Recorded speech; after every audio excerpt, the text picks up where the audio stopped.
আমি চাওক আমি ইয়াৰ থলুৱা মানুহখিনি খুব শান্তিপ্ৰিয় মানুহ আমাক শোষণ কৰোঁতে আজি চৰকাৰে আমাক শোষণ কৰোঁতে এনেকুৱা কৰিছে আমাৰ অস্তিত্ববিহীন কৰি দি আছে এতিয়া আপোনালোকে চাওক এনেতো আমাৰ ব্লক চলকবিলাক লৈ যোৱাৰ ধান্দা কৰি আছে ইয়াৰ PHC চেণ্টাৰটো বাজবাৰীলৈ গুচি গ'ল এনেকৈ সববিলাক লৈ গৈ আছে এতিয়া শুনিছোঁ থানাটো বোলে লৈ যাব ইয়াৰ পৰা বাজবাৰীলৈ লৈ যাব হোৱাৰাইজ ইয়াত কিন্তু আমাৰ গোটেইখিনি অবড়ো অঞ্চল আৰু এইখিনি হাইকোৰ্টে এটা ভাৰ্ডিক্ট দি দিছে যে অবড়ো অঞ্চলবিলাক অলৰেডি কি কৰি দিয়া ভেকেট কৰি দিয়া হ'ব সেইটো দিয়া নাই আজি চাওক আমাৰ ৰূপসী বিমানবন্দৰটো এই ৰূপসী বিমানবন্দৰটো আজিৰ নহয় 1935ত এই বিমানবন্দৰটো ষ্টাৰ্ট হৈছিল 39ত যেতিয়া আপোনাৰ ছেকেণ্ড ৱৰ্ল্ড ৱাৰ হয় দ্বিতীয় বিশ্বযুদ্ধ যেতিয়া হয় আপোনালোকে চিন্তা কৰিব নোৱাৰিব ইয়াৰ পৰা সব আমেৰিকান সেনাৰ পৰা আৰম্ভ কৰি সবেই ইয়াৰ পৰা অহা যোৱা কৰিছিল ইয়াতে তেতিয়া হুলস্থুল পৰিৱেশ আৰু অসমৰ ভিতৰত সবতকৈ প্ৰথম দুই এটা মানে যি আছে আমাৰ বিমানবন্দৰ তাৰ ভিতৰত সবতকৈ ডাঙৰ বিমানবন্দৰ এইটো আছিল এইটো বহুত সেনচিটিভ এৰিয়া বহুতখিনি ঠাই দখল কৰি আছিল আৰু এই বিমানবন্দৰৰ হিষ্ট্ৰী যেতিয়া জড়িত হৈ আছে আমাৰ থলুৱা মানুহখিনিৰ আবেগ অনুভূতি আমাৰ থলুৱা মানুহখিনিৰ গোটেই সেন্টিমেন্ট ইয়াৰ লগত জড়িত হৈ আছে আৰু সেই বিমানবন্দৰৰ নামটো আমাৰ চৰকাৰে আমাক কোনো কি নিদিয়াকৈ নিজৰ খেয়াল খুচি মতে কেবিনেটত সিদ্ধান্ত ল'লে যে এইটো নাম পৰিৱৰ্তন কৰি বেলেগ নাম দিয়া হ'ব আমি বেলেগক আমি নেগলেক্ট কৰা নাই বা অসন্মান কৰা নাই কিন্তু কথা হ'ল কি কিয় দিয়া হ'ব এইটো যিহেতু যিজন ৰজাই ইয়াত জমি দিছে ব্ৰিটিছৰ দিনত তাৰ আগত ৰঘুনাথ সিংহ আছিল ইয়াতে টি গাৰ্ডেন আছিল এইবিলাক সব ভাঙি পেলাই আপুনি চিলাৰাৰ নাতি যে ৰঘুনাথ সিংহ ৰঘুনাথ নাই কি যে আমাৰ কি নাম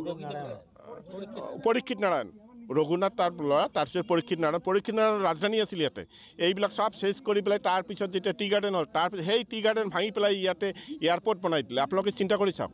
সেই এয়াৰপৰ্ট কিমানখিনি হিষ্ট্ৰী কভাৰ কৰি আছে কিমানখিনি চেণ্টিমেণ্ট আমাৰ থলুৱা মানুহখিনিৰ কি কৰিছে ইয়াত আমাৰ কোনো জাতিগত কোনো কথা নাই আমাৰ হিন্দু মুছলিম সবেই ইয়াৰ লগত জড়িত হৈ আছে আৰু চাওক এতিয়া এই নামটো ইয়াৰ পৰা চেঞ্জ কৰি দি আছে আমাৰ কিমানখিনি চেণ্টিমেণ্টত লগা কাম কৰিছে আপোনালোকৰ দাবী কি আছে আমাৰ প্ৰথম দাবীয়ে হ'ল ইয়াত নাম কৰ্তন কৰা নচলিব যিটো ৰূপসী নাম আছে সেই নামটোৱে থাকিব লাগিব আৰু দ্বিতীয়তে আৰু এটা নাম কাম হ'ল যে আমাৰ যিখিনি অবড়ো গাঁও আছে যিবিলাক BTADৰ বাহিৰত পৰে হিচাপ মতে BTADৰ মানে হাইকোৰ্টৰ ভাৰ্ডিক্ট মতে যিটো BTADৰ বাহিৰত দিব লাগে সেইখিনি ইমিডিয়েট আমাৰ বাহিৰত দিব লাগে আৰু তৃতীয়তে আৰু এটা কথা হ'ল কি আমাৰ ইয়াৰ পৰা যিবিলাক বস্তু কৰ্তন কৰি বাহিৰত লৈ BTAD অঞ্চলত লৈ গৈ আছে সেইবিলাক ইমিডিয়েটলি বন্ধ কৰিব লাগে নহ'লে আমি আইনৰ আশ্ৰয় ল'বলৈ বাধ্য হ'ম ইয়াত অবড়ো গাঁও বহুতবিলাক আছে আমাৰ ইয়াত টোটেল 1800 আছে ইয়াতে আমাৰ বহুত আছে বহুত আশে পাশে বহুত গাঁও আছে আমাৰ ইয়াত ৰূপসী অঞ্চলত মহামায়া ৰূপসী 1800